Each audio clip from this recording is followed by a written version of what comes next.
a todos los que nos han venido a ver para presentar este libro maravilloso, Prototipa tu vida, del Mati Rojas, que está aquí ya listo y dispuesto para ser entrevistado. A que estemos en silencio, ojalá puedan participar en algunas preguntas. Yo me voy a presentar rapidito, soy María Elena Dresel, periodista de profesión, dedicada hace muchos años a temas de innovación, emprendimiento, empresa, y ahí con el Mati nos conocimos, cruzamos nuestros caminos hace como 10 años, sí, yo creo. Digamos 10 para que no nos Sí. saquen más la cuenta. Primero, Mati, ¿cómo estás? Saluda a toda esta gente que te está viendo aquí. Hoy estoy extremadamente emocionado.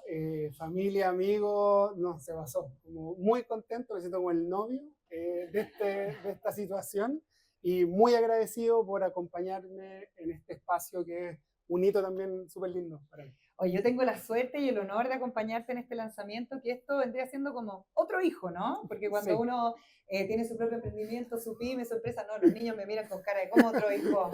No, es como ficticio, otro hijo ficticio, ¿ya, niña? Pero cuando uno lanza una empresa, uno se lanza en un proyecto en general y emprende, aunque sea intraemprender, realmente el resultado y este prototipo a tu vida es como tener un hijo. Entonces quiero saber primero cómo te sientes, cómo ha sido este proceso. Mira, llevo como 2 años desde que empecé a escribirlo, muy apunte, en las notas del teléfono, como reflexiones. Y bueno, ahora yo justo también estoy en un momento de mi vida súper importante, que es mi cierre con Socialab. Entonces lo tomé como un proceso también de cierre de una etapa. Entonces, justamente es un hijo, bueno, Socialab ya es un hijo grande de 15 años que dejó ir, digamos, y este también es un espacio de recopilar esa experiencia y un lindo, creo yo, testimonio de esa etapa también. Y te voy a partir esta pregunta para hacerte llorar. No, gracias, gracias. gracias. Pero este libro está dedicado a la Maca, la Trini y Santi. Sí. Y quiero que me cuentes un poco más qué pasa en ese corazoncito cuando dedicas este proyecto a ellos. O sea, obvio, lo primero y lo más caro, mi apoyo, mi ancla, la Maca, los niños, nuestra vida en el sur, ahora en Villarrica hace 4 años, es... Perdón. A la cámara, a la cámara. Gracias, gracias.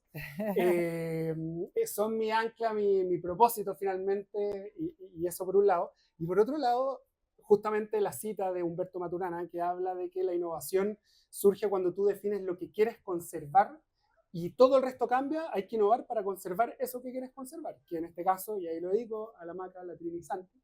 Y la innovación es un camino para adaptarse a estos nuevos mundos, nuevos tiempos, nuevos espacios de vida, manteniendo lo que queremos mantener. La familia la quieres conservar, eres un emprendedor, un consultor, un divulgador, un empresario. ¿Qué otros asuntos quieres conservar y que te inspiraron precisamente a usar estas metodologías y todo esto que está metido en el mundo corporativo para tu propia vida? Yo creo que una forma de ver el mundo, que sobre todo desde que nos fuimos a vivir al sur, me cambió el chip. De vivir súper ajetreado, corriendo y todo, y llegar allá a un espacio de naturaleza maravilloso, un espacio donde puedo almorzar con los niños, con la Maca, casi todos los días de la semana.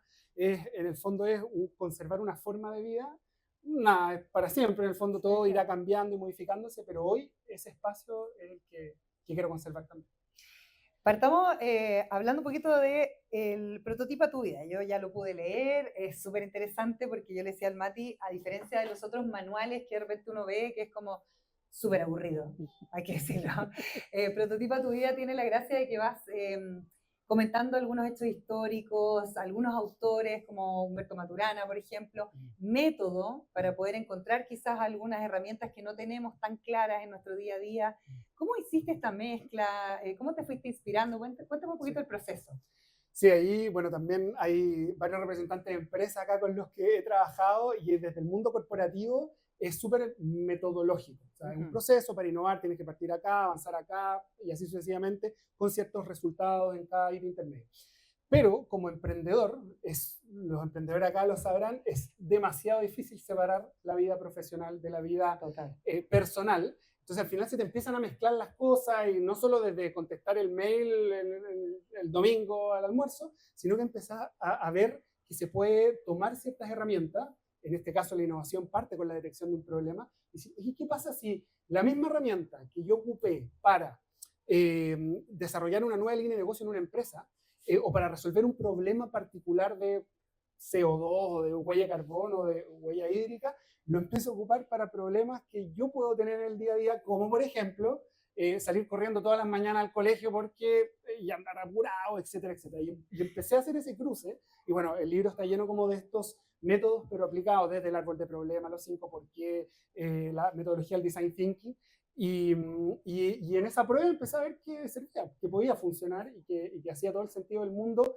no dejar la innovación en el laboratorio, en la bata blanca, en la gran corporación, sino que per se los humanos somos innovadores, por algo la humanidad está donde está, y se nos olvida un poco en esta época. Claro, y a veces como que uno está como confundido y demasiado ensimismado, ¿no es cierto? O con muchas redes sociales, demasiada sobreinformación.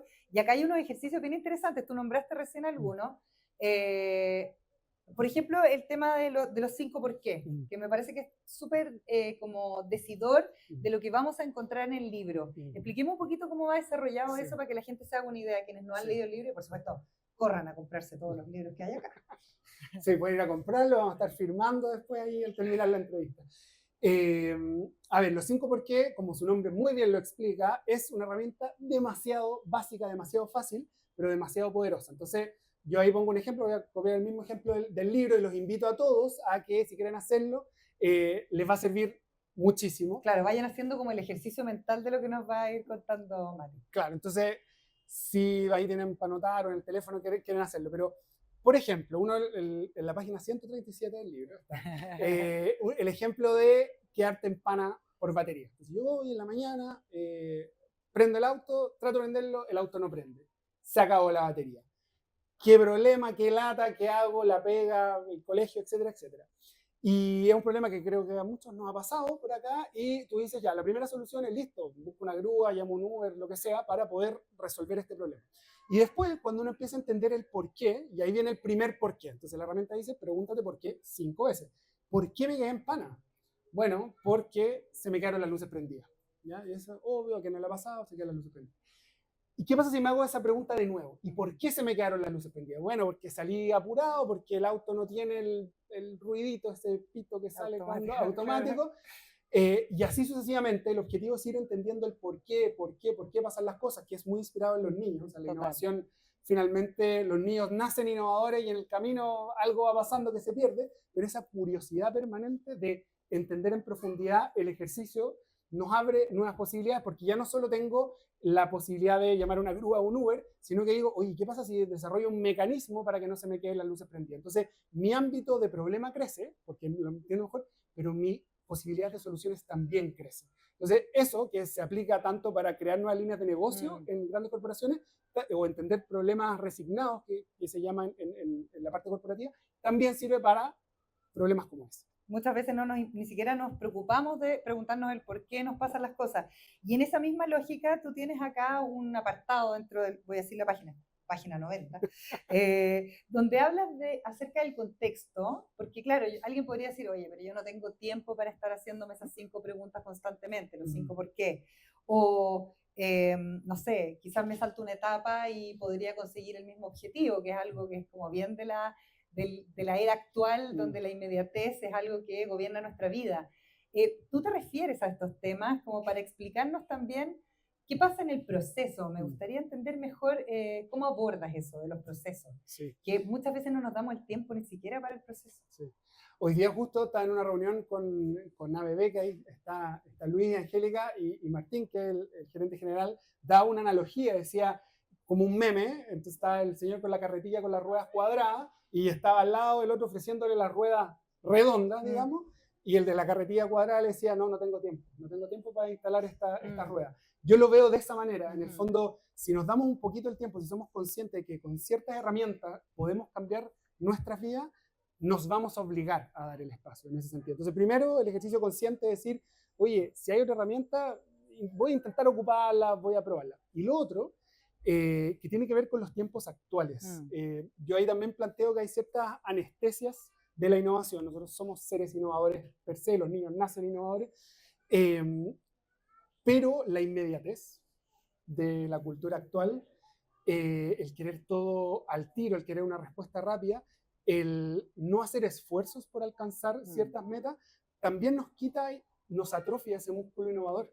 O sea, vivíamos en cavernas 10.000 años atrás, cazábamos mamut, y hoy con un botón nos llega la comida a la casa. Sí. ¿Qué habla eso de nosotros? De que no nos estamos esforzando para buscar la comida. Y obvio, está bien en la sociedad que estamos. Pensemos en qué otros espacios no nos estamos esforzando dado la comodidad. Entonces, ese proceso innovador también hay que darle espacio. Pero eso genera también otros cambios, que yo creo que son cambios más profundos y que podrían ser súper bien abordados de manera personal con este libro, o al menos la reflexión que a mí me generó es, en un mundo donde la institucionalidad está muy en crisis, porque hay baja confianza, ¿no es cierto? Tenemos baja confianza entre nosotros, pero también no confiamos en el sistema político, no hablemos del sistema judicial hoy día, tampoco confiamos.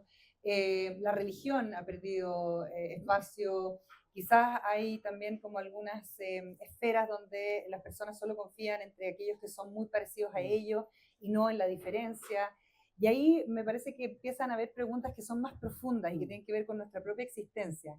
Y yo creo que Prototipa tu vida responde a algunas de esas preguntas profundas, que muchas veces también nos afectan a nivel social, como quiero cambiar de trabajo o perdí mi trabajo y necesito volver a encontrarme para saber dónde apostar. A una edad probablemente que también es diferente a la anterior, porque antes te podías quedar sin trabajo a los 40, pero ya como en los 50 decías ya estás viejo. Hoy día no, hoy día a los 50 estás completamente activo. Yo acabo de cumplir 50. O sea, estás completamente activo y en el fondo, no sé, yo pienso y digo, me quedan 20 años más productivo. Entonces, hablemos un poco de esa dimensión del libro. Me parece que es súper interesante. Sí. Yo creo que la innovación nos obliga, o si la hacemos bien, a hacernos preguntas difíciles. Y la pregunta difícil es aquella que nos saca de la zona de confort, que puede ser oye, me quiero reinventar laboralmente o me echaron y no sé qué hacer. ¿Y para qué otra cosa sirvo? ¿Qué otra cosa agrego valor? ¿En qué otra cosa aporto al mundo, a la sociedad?